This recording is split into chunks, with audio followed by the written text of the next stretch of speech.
Bienvenue chez vous, toutes les facettes de l'actualité de la principauté dans ce nouveau journal. Un étrange véhicule dans la cour du palais, le Solar World, cette voiture 100% solaire qui réalise un tour du monde. Gros plan sur cette initiative que l'on doit à des ingénieurs allemands, pour la plupart encore étudiants. L'autre aventure que nous vous raconterons dans ce journal, c'est celle de Xavier Chevrin, au volant d'un utilitaire électrique propulsé par le constructeur Venturi. Sa mission, parcourir 5000 km sans assistance ces prochaines semaines sur le continent africain. À suivre également les bons plans pour devenir un voyageur éco-responsable. 2 événements sportifs en préparation pour la bonne cause.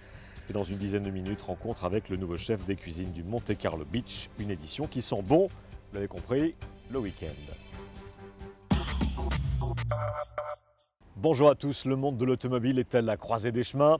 Trait d'union entre le passé et le futur. Vous allez découvrir un véhicule étonnant. Il s'appelle le Solar World. Il est recouvert presque entièrement de panneaux photovoltaïques. Il fait beaucoup moins de bruit que les véhicules qui ont l'habitude de circuler en principauté comme celui qui passe à cet instant-là. C'est une biplace donc recouverte de panneaux photovoltaïques qui fonctionne à l'énergie solaire à 100% et qui réalise en ce moment un tour du monde. De passage en principauté, ce prototype a donc suscité la curiosité du prince souverain au palais. Reportage et récit de Vanessa Dessy. Nous connaissions le bateau solaire Planète Solar, découvrez maintenant Solar World GT, un véhicule 100% solaire. Parti de Darwin en Australie, il a traversé également la Nouvelle-Zélande. Son périple s'est poursuivi aux États-Unis et en Europe. Solar World GT s'apprête à terminer son aventure en parcourant l'Asie. Un tour du monde né d'un partenariat entre la compagnie Solar World et l'Université des sciences appliquées de Bochum en Allemagne. L'histoire de cette voiture démarre grâce à des étudiants. En Allemagne, nous avions un projet de voiture solaire. C'était la première fois qu'une université développait un véhicule de ce type. Nous avons donc fait de nombreuses recherches et études et nous nous sommes demandé si l'énergie solaire pourrait nous faire le tour du monde. Solar World GT est équipé de 3 mètres carrés de panneaux solaires pour une autonomie de 275 km. Ce véhicule de 260 kg aux allures futuristes peut atteindre les 100 km/h. C'est une voiture électrique juste alimentée par l'énergie solaire, pas de carburant ni de système hybride, juste de l'énergie solaire pour effectuer un tour du monde. Solar World GT est sur les routes depuis octobre 2011. Il devrait parcourir un peu plus de 29 000 km en 355 jours. Cette aventure permettra de démontrer les performances de la mobilité durable dans des conditions réelles. Après le solaire, l'électrique et une toute autre aventure se joue en ce moment même sur le continent africain. La mission Africa du constructeur Venturi vient de prendre le départ de Nairobi. C'était vendredi. Le pilote Xavier Chevrin doit parcourir maintenant presque 5000 km sans assistance au volant de cet utilitaire propulsé par plusieurs batteries électriques. L'idée, c'est de prouver une fois de plus que l'électrique peut permettre de parcourir de longues distances. On écoute donc le pilote de cette mission Africa, Xavier Chevrin. Le message, il est sur plusieurs niveaux. Un message écologique, bien sûr. C'est une énergie propre. C'est l'énergie du futur, on pense. Avec Venturi, c'est une entreprise qui montre que les véhicules électriques ne sont pas que des véhicules qui servent uniquement qu'à se promener d'un quartier à l'autre dans une ville, mais bien d'un pays à l'autre. Et donc pour faire de grands trajets, en fait, sans aucune assistance, puisque ça aussi c'est le but, c'est d'être en autonomie complète, de ne pas avoir de camion d'assistance à l'arrière ni quoi que ce soit. Ce sera donc juste un véhicule qu'il faudra amener d'un point à un autre dans le pays, sur le continent qui est considéré comme étant le plus difficile au niveau électrique. Et c'est ce défi qu'il faudra relever. Là, c'est le défi écologique. Il y a le défi pédagogique aussi, puisqu'il faudra montrer en fait, tout au long de ce voyage, prouver que l'électricité est une énergie qui est viable et peut remplacer les énergies fossiles, en particulier sur un continent qui a déjà des problèmes de développement au niveau énergétique. Et paradoxalement, d'ailleurs, c'est un continent qui, justement parce qu'il ne part pas grand-chose, on va dire, se tourne de manière beaucoup plus radicale vers les énergies nouvelles par rapport à d'autres continents comme l'Europe ou l'Amérique du Nord. Suite de ce journal, vous préparez peut-être vos prochaines vacances et cette question est peut-être pour vous. Comment Puis-je devenir un voyageur éco-responsable? Quelques éléments de réponse recueillis par Émilie Rousseau à l'occasion d'une des conférences des Jeux d'hiver en Principauté Reportage. Et à la veille des vacances d'été, le thème choisi par l'association MC2D pour ces Jeux d'hiver était totalement d'actualité. À Monaco, plusieurs dispositifs sont déjà en place pour visiter et se déplacer en principauté en étant éco-responsables. On pense par exemple au bateau-bus, au bus hybride ou tout simplement à Monaco Malin, ce petit guide qui indique aux touristes comment découvrir la principauté à pied. Un dépliant disponible à la direction du tourisme et des congrès regroupe d'ailleurs ces informations écolo. Il s'agit du guide vert. C'est un guide qui est pour tout public, pas uniquement pour les congressistes ou pour les écologistes, mais pour tout le monde qui veut faire quelque chose à Monaco et découvrir Monaco d'une autre façon. C'est-à-dire d'aller dans un restaurant, manger des produits locaux, de saison, voir les engagements des différents hôtels.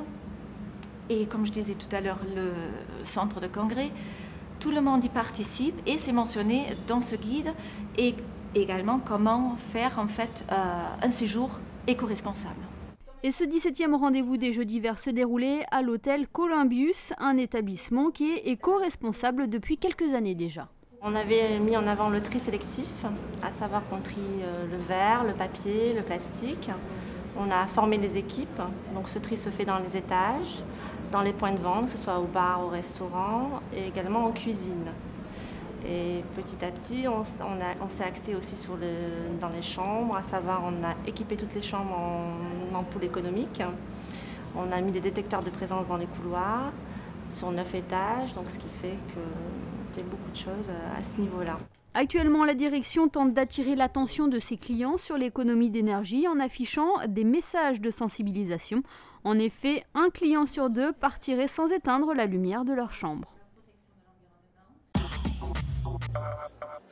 L'information tout en images, un détour par le musée océanographique où s'ouvre samedi l'exposition de Littoral Zone de Mark Quinn. Jeudi soir, le prince Albert II, vous le voyez, a eu droit à une visite privée commentée par l'artiste lui-même. Le Britannique Mark Quinn est l'un des artistes contemporains les plus en vue du moment. L'exposition monumentale qui lui est consacrée au musée océanographique va couvrir la haute saison touristique jusqu'à la mi-octobre. On le sait depuis hier, donc, Maria Carey sera en principauté le 2 juin prochain, salle des étoiles, et une autre star, dans un autre genre, Jane Birkin sera elle aussi l'invitée de la SBM dans la salle Garnier cette fois. C'est un concert hommage à l'œuvre de Serge Gainsbourg, texte et mélodie rythmés et jazzy avec plusieurs guests, notamment Étienne Dao, Abdel Malik ou encore Charlotte Gainsbourg. Prix des places pour ce concert entre 70 et 80 €. Et puis l'Orchestre Philharmonique de Monte-Carlo vient de sortir un nouvel enregistrement public. C'est la 5e symphonie de Mahler, dirigée par feu le chef Yakov Kreisberg, disparu en mars 2011. Sur ce disque est donc gravé l'ultime enregistrement du chef avec son orchestre. Il est édité par OPMC Classics. Le Charity Sport bat son plein à l'approche du Grand Prix. 2 événements à suivre. On commence avec le match de foot annuel de la Star Team for the Children. Pilotes de Formule 1, footballeurs et autres personnalités pluridisciplinaires vont s'affronter. Pour la bonne cause, donc, sur la pelouse du Stade Louis II. On écoute l'organisateur Mauro Serra. Ce sera le 22 mai prochain. Cette année, c'est notre 19e édition. Il y a beaucoup d'intérêt. Déjà 18 pilotes de Formule 1 sur 24 ils ont confirmé la participation, compris Michael Schumacher, qui c'est un très bon ami, il manquait depuis 2 ans. Mais aussi tous les stars membres du Star Team ils sont présents. Et Marco surtout, que c'est une aide très importante pour nous au niveau technique, mais aussi comme membre et joueur. C'est un événement où le plaisir de se retrouver avec beaucoup d'amis d'abord et beaucoup de champions, c'est toujours lié quand même à quelque chose que le Star Team for the Children il a à cœur, le fait d'aider des personnes, le fait d'aider des associations qui ont besoin. Et ça fait double plaisir de pouvoir être là, d'essayer de récolter le plus de spectateurs pour aider l'association, parce que c'est dans des situations comme ça qu'il faut vraiment être là avec le cœur.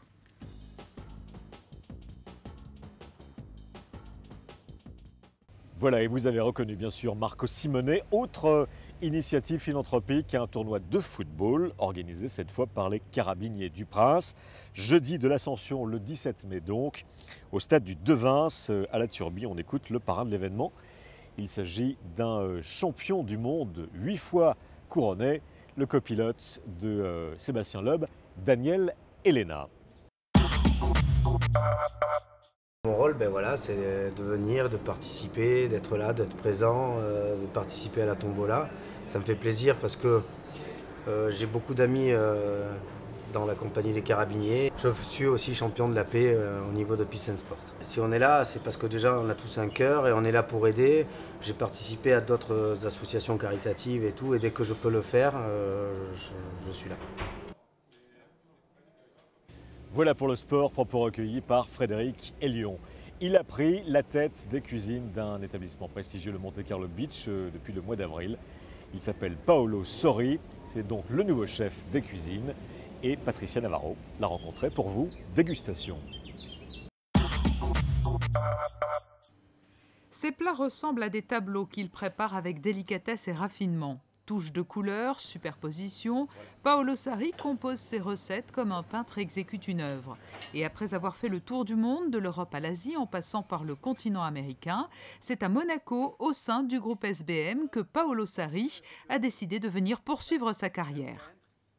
J'ai vu beaucoup, mais l'influence est plus dans les ingrédients que dans la cuisine. La cuisine a ma personnalité. Donc, tous les places que je vais, j'ai l'influence de la place, plus que de la culture gastronomique de la place. Je prends les ingrédients et ensemble avec l'atmosphère, je vais à présenter des menus et des plats. Les ingrédients sont prépondérants dans la cuisine de Paolo Sori et celui qui dit avoir une petite préférence pour les légumes est désormais prêt à se tourner vers ce qui lui tend les bras au Monte Carlo Beach, la mer Méditerranée. Les poissons et la mer, c'est une chose très importante dans la création des plats.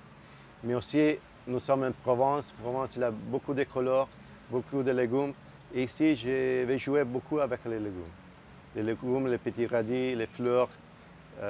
Il y a vraiment beaucoup de choses végétariennes à propos. Les saveurs se mêlent avec beaucoup de légèreté à l'image de ce plat qui allie plusieurs viandes, agneau, bœuf, veau, canard et différents légumes. Une cuisine moderne mais qui ne renie rien au passé. Avant de refermer ce journal, les prévisions météo pour votre week-end. Tendance assez lourde et nuageuse pour samedi. Orageux même par moment. Il fera 18 degrés le matin à Monaco, intramuros, 24 degrés l'après-midi.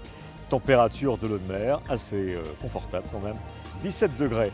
Dimanche, temps plus instable, ciel menaçant, légère baisse des températures.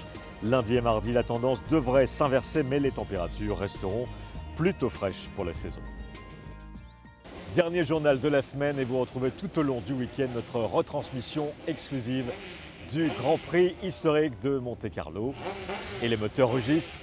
Très bon week-end à vous, à bientôt.